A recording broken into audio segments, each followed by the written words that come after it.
Assalamualaikum warahmatullahi wabarakatuh. Halo semuanya, selamat datang di sesi pembelajaran fisika inti kita pada hari ini.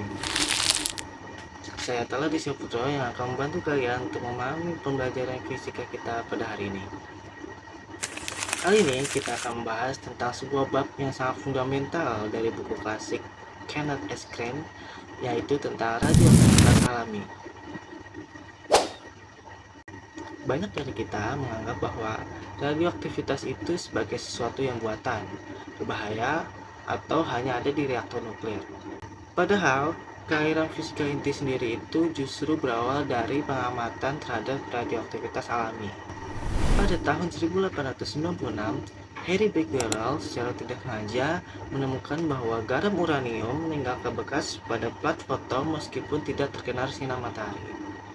Ia menemukan bahwa uranium itu memancarkan radiasi secara spontan tanpa sumber energi eksternal. Inilah titik awal dari segalanya. Kemudian, Marie dan Pierre Curie berhasil mengisolasi radium dari biji uranium pada tahun 1898. Radium itu jauh lebih radioaktif daripada uranium murni. Crane dengan cermat mencatat semua kronologi ini di dalam sampul depan bukunya.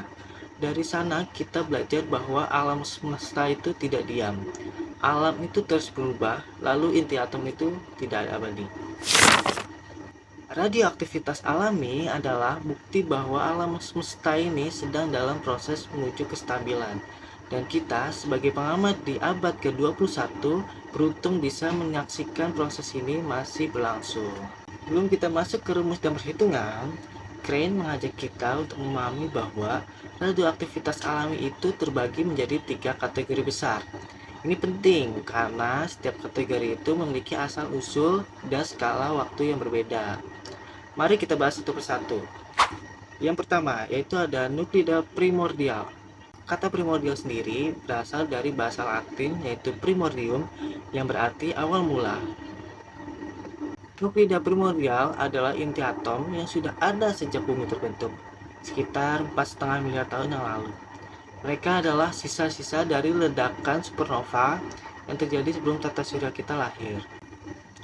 Agar sebuah nuklida primordial itu masih bisa kita deteksi pada hari ini, Crane menjelaskan bahwa ia harus memiliki waktu paruh yang sangat panjang, setidaknya sebanding dengan usia bumi kita. Contoh utamanya adalah uranium-238 dengan waktu paruh sekitar 4,47 miliar tahun. Lalu ada uranium-235 dengan waktu paruh yaitu sekitar 704 juta tahun. Ada juga thorium-232 dengan waktu paruh sekitar 14,1 miliar tahun. Dan juga ada kalium-40 dengan waktu paruh 1,28 miliar tahun.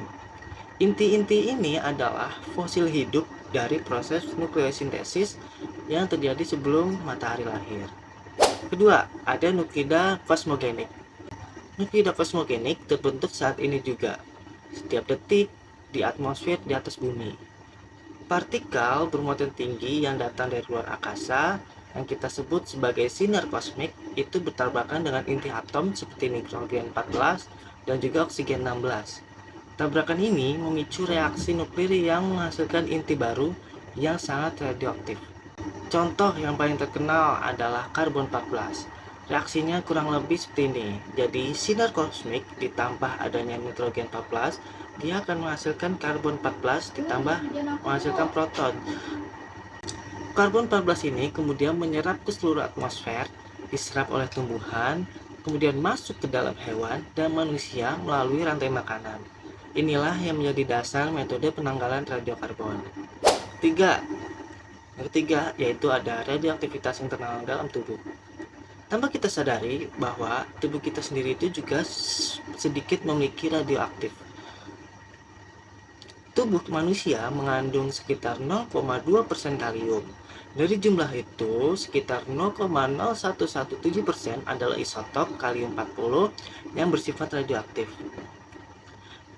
Crane menyebutkan bahwa aktivitas total tubuh manusia dewasa itu sekitar 4-5 kilobecquerel atau sekitar 5.000 peluruhan per detik. Itu tidak berbahaya karena waktu paruhnya dan radiasinya itu sangat kecil. Jadi kita benar-benar hidup dalam lautan radioaktivitas alami dari tanah, udara, hingga tubuh kita sendiri.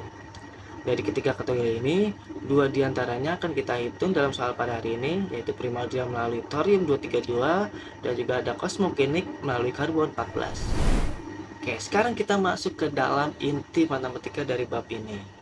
Crane mulai dengan persamaan diferensial yang paling dasar, yaitu ada dN per dt sama dengan minus lambda n, di mana laju perubahan jumlah inti itu sebanding dengan jumlah inti yang ada pada saat itu. Tanda minus itu menunjukkan jumlahnya itu selalu berkurang. Dari sini, Crane itu menurunkan hukum peluruhan eksponensial, di mana nt sama dengan n0 e pangkat min lambda t. Ini adalah persamaan paling terkenal dalam radioaktivitas. Bentuknya itu eksponensial, yang berarti dia akan mula-mula peluruhan akan semakin cepat, kemudian akan semakin lambat dan tidak pernah benar-benar habis. Crane kemudian mendefinisikan waktu paruh, yaitu waktu agar jumlah inti mereka itu menjadi setengah, di mana lambda itu sama dengan ln 2 per t setengah, yaitu hasilnya adalah 0,693 per t setengah. Hubungan ini itu sangat penting karena memungkinkan kita menghitung laju peluruhan hanya dari data waktu paruh. Selanjutnya, aktivitas A adalah jumlah peluruhan persatuan waktu, di mana AT sama dengan lambda dikali NT, di mana hasilnya adalah A0 E pangkat min lambda T. Satuan aktivitas dalam satuan internasional adalah becquerel, di mana sama dengan 1 peluruhan per detik. Satuan lama yang masih sering digunakan adalah Curie atau CI, yaitu sama dengan 3,7 kali 10 pangkat 10 becquerel, setara dengan aktivitas 1 gram radium murni. Sekarang kita terapkan teori ini ke dalam soal pertama.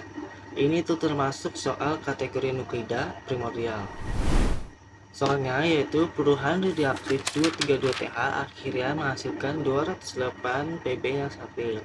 Suatu batuan itu mengandung 3,65 gram 232Th dan juga 0,75 gram 208 Pb.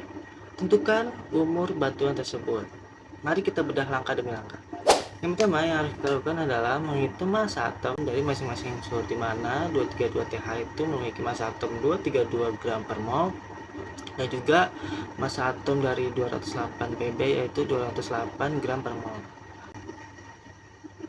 Lalu setelah itu kita hitung molnya, yaitu 3,65 dibagi 232, hasilnya adalah 0,01573 mol, dan juga untuk yang Pb yaitu 0,75 dibagi 208, yaitu hasilnya 0,03606 mol.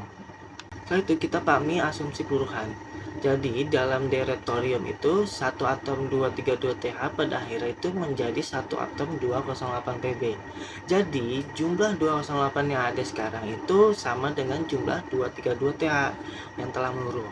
Jadi jumlah mol awal itu sama dengan jumlah mol Th yang sekarang ditambah jumlah mol Pb yang sekarang, dimana tadi hasilnya adalah 0,01573 ditambah 0,003606 yang menghasilkan jumlah mol awalnya yaitu 0,019336 mol.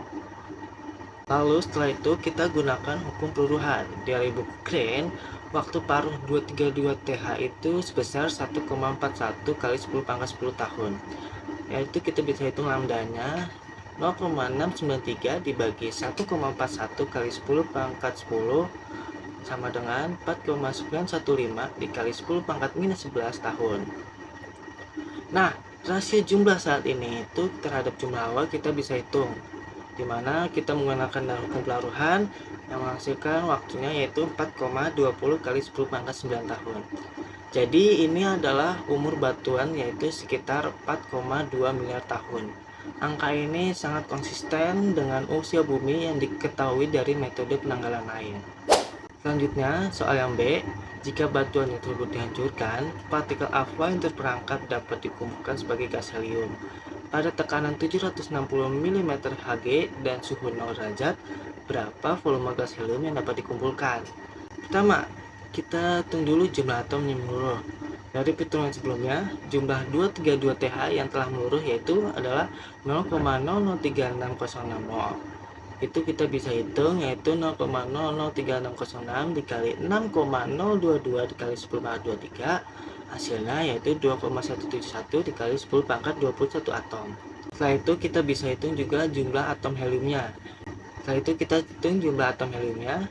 Jadi dalam deret atom itu setiap 232 TH yang meluruh menghasilkan 6 partikel alfa. Setiap partikel alfa itu adalah inti helium 4. Berarti kita bisa hitung yaitu 6 dikali 2,171 dikali 10 pangkat 21. Yaitu berhasil artinya 1,3026 kali 10 pangkat 22 atom. Lalu kita bisa konversi ke dalam mol. Tinggal kita bagi yaitu 1,3026 dikali 10 pangkat 22 dibagi 6,022 kali 10 pangkat 23, yaitu hasilnya 0,02163 mol.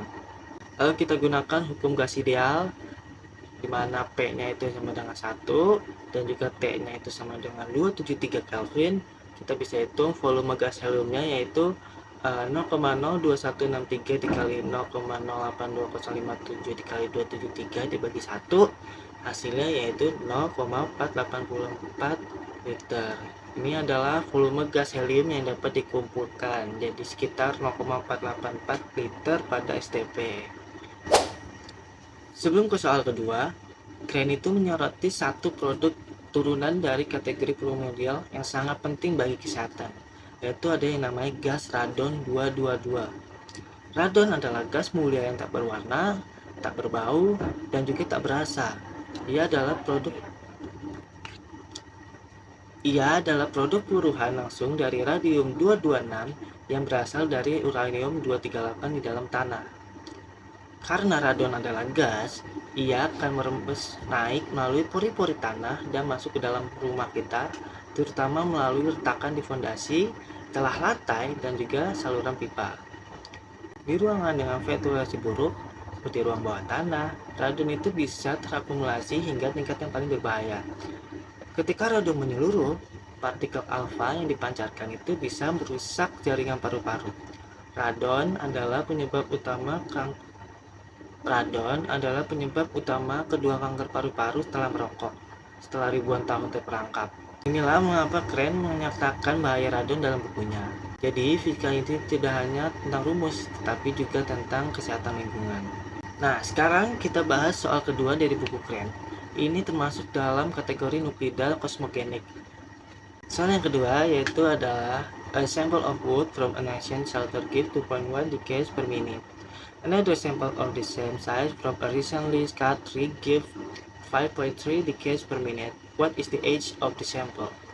Oke, jadi kita pertama pahami dulu asumsi dasarnya. Jadi selama pohon masih hidup, rasio 14C terhadap 12C itu dalam tubuhnya sama dengan rasio atmosfer. Setelah pohonnya itu mati, asupan karbon itu terhenti dan juga 14C mulai meluruh dengan waktu paruh 5730 tahun. Diketahui bahwa aktivitas sampel kunonya yaitu 2,1 per menit dan juga sampel modernnya yaitu 5,3 per menit. Bisa kita bagi mereka berdua yaitu dengan 2,1 bagi 5,3 yaitu 0,3962. Hubungannya dengan waktu apa? Yaitu bisa kita lihat bahwa A per A0 sama dengan E pangkat E min lambda T, dimana T itu berarti kita bisa hitung hasilnya sama dengan 0,925 per lambda. Lalu kita bisa hitung konstanta buruhan 14C, lambdanya yaitu adalah sekitar 1,2096 dikali 10 pangkat min 4 per tahun. Setelah itu kita bisa hitung T-nya atau usianya yaitu sekitar 0,925 bagi 1,2096 dikali 10 pangkat min 4 yang hasilnya yaitu 7.645 tahun. Jadi usia sampel kayu itu tersebut bisa sekitar 7.600 tahun. Kayu dengan usia 7.600 itu berasal dari periode Neolitikum akhir, masa transisi dari berburu meramu ke bercocok tanam. Ini membuktikan bahwa fisika nuklir itu tidak hanya mempelajari atom, tapi juga membantu kita membaca sejarah peradaban manusia. Jadi sebagai kesimpulan, melalui kacamata Kenneth Crane, kita bisa belajar bahwa radioaktivitas alami itu adalah bukti keagungan keteraturan alam. dari batuan primordial di bawah kaki kita hingga karbon di dalam tubuh kita, semuanya itu mengikuti hukum statistik yang pasti. Jadi memahami ini membuat kita tidak lagi melihat nuklir sebagai sesuatu yang asing, melainkan sebagai bagian dari sejarah kita. Terima kasih sudah menyimak sesi yang panjang ini. Tetaplah penasaran, teruslah membaca buku, dan sampai jumpa di materi fisika inti berikutnya.